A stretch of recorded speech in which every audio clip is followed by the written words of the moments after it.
അഴകും ഫാഷനും ഒരുമിക്കുന്ന 1 gram gold ആഭരണങ്ങൾ, ഫാൻസി ഐറ്റംസ്, കോസ്മെറ്റിക്സ്, ബാഗുകൾ, പ്രമുഖ കമ്പനികളുടെ ട്രോളി ബാഗുകൾ എന്നിവയുടെ ഏറ്റവും പുതിയ കളക്ഷനുമായി Misba fancy and gold covering Kerala സംസ്ഥാന ഭാഗ്യക്കുറിയുടെ നിരവധി ഒന്നാം സമ്മാനങ്ങൾ നൽകി ഭാഗ്യവാന്മാരുടെ ലക്കി സെന്ററായ റിയൽ ലക്കി സെന്ററിലൂടെ ഭാഗ്യവാനാകൂ.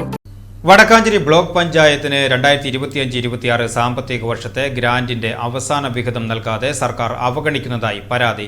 2.5 കോടിയോളം രൂപയുടെ സർക്കാർ വിഹിതം ലഭിക്കാത്തതിനെ തുടർന്ന് ബ്ലോക്ക് പഞ്ചായത്തിന്റെ വിവിധ ക്ഷേമ വികസന പദ്ധതികൾ പ്രതിസന്ധിയിലായിരിക്കുകയാണ്.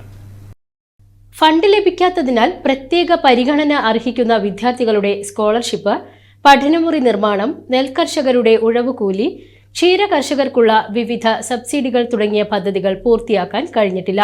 2026-27 സാമ്പത്തിക വർഷത്തെ പ്ലാൻ ഫണ്ടിൽ നിന്നും ഈ തുക വകയിരുത്തേണ്ടി വരുമ്പോൾ ഈ വർഷത്തെ വികസന പ്രവർത്തനങ്ങൾക്കായി ലഭിക്കേണ്ട 2 കോടിയോളം രൂപ നഷ്ടപ്പെടുന്ന ഗുരുതരമായ അവസ്ഥയാണുള്ളതെന്ന് block panchayat UDF parliamentary party യോഗം വിലയിരുത്തി.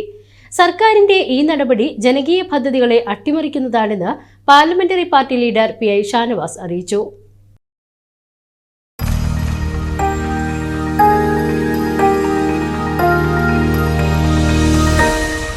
You are watching VCV News.